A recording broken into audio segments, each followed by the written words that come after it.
The Philadelphia Eagles got the win this Sunday, but at what cost? They may be without Jason Kelsey for a little bit moving forward. Sources are saying that he was with a walking boot after the victory. So I want to talk a little bit about what this offense might look like without him and the hope that he is coming back. So let's get into it, man.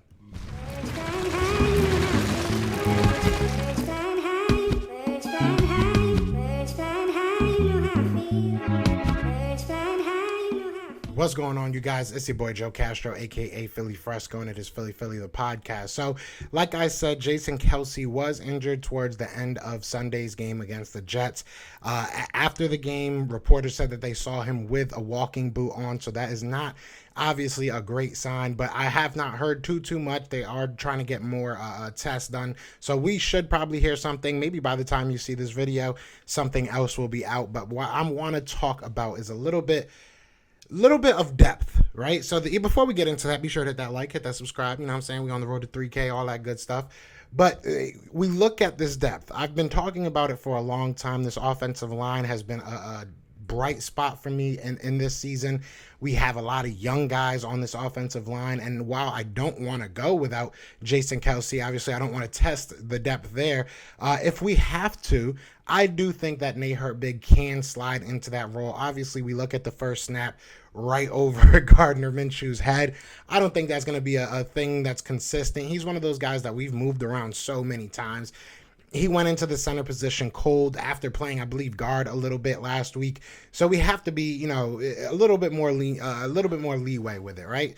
So I'm hoping that the Philadelphia Eagles will be able to just, get the most out of these young guys. So I'm hoping that Nate Herbig can slide into that role. And looking at the future of it, a lot of us have thought that this might be Jason Kelsey's last year anyway. So it might not be the worst thing in the world to see what we have behind him. I've said before, I think Nate Herbig, I think Isaac Seumalo are guys that jump out to me as, first options. There are some guys in the draft. I've seen one mock draft having us get a center. So you never know. You never know what the option is down the line. But I do feel confident that we will still be able to be a competent offensive line and a good offensive line if it's Nate Herbig in the middle or if it's, Luke Juriga or whoever the heck, Isaac Opeta, I think, got some snaps. So whoever it may be at that center spot, I think that we can overcome it. But I am hoping, as I know a lot of Eagles fans are, I'm hoping, I'm praying, I'm wishing upon a star that Jason Kelsey is going to be fine, because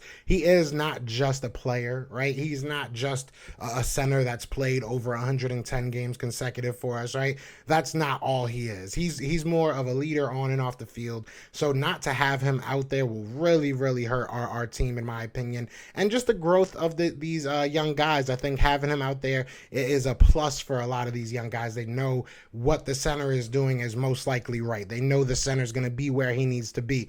And he kind of anchors that whole offensive line.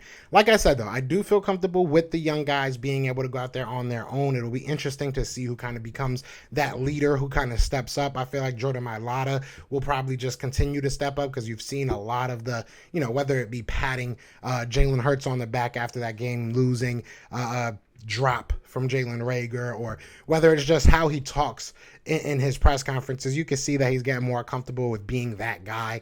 So I wouldn't be surprised if you see him step it up a little bit. So the bye week has come at probably the best time that it could, right? So this is probably the best time that we could have asked for a bye week. You have a lot of injuries, not just the Jason Kelsey injury that we're talking about, but you look at Jordan Howard, he was banged up. Jalen Hurts now has 2 weeks off after he got a little bit banged up. You look at Miles Sanders. Miles Sanders got banged up in that last game, but now he gets a week off. And you can go down the list. I'm sure Devontae Smith, while he's not on the injury report, I'm sure he's going to love this time off. So this is the perfect time to kind of recharge our jets, no pun intended, but recharge and just kind of get back out there and hope that we can get healthy over this bye week and maybe start a nice little run. I don't know. You never know. You never know. You know what I'm saying? You got to keep the faith. But this week, I'm sure we're going to be talking a lot about Gardner Minshew. I'm sure we're going to be talking a lot about Jalen Hurts, a lot about, this offensive unit. But I didn't want this news to get lost in the shuffle. Jason Kelce is one of, if not the most important player on our team right now, as far as the offense goes and as far as vets especially. So I think that it's a very, very big thing to watch out for. You guys let me know. Who do you think would slide into that position? Who do you think can take over that role? Let me know in the comments. But other than that, y'all know what it is, man. It is fly, Eagles fly, and we are out of here. So peace. Everywhere. This is for Yeah. you. Fly was flying on the team. Touchdown, touchdown. Time to get Jalen this ring. You don't really want to start a thing. This a bird game nation, baby. It's a Philly thing. Hater, and you looking like you type trash. I'm just here cool.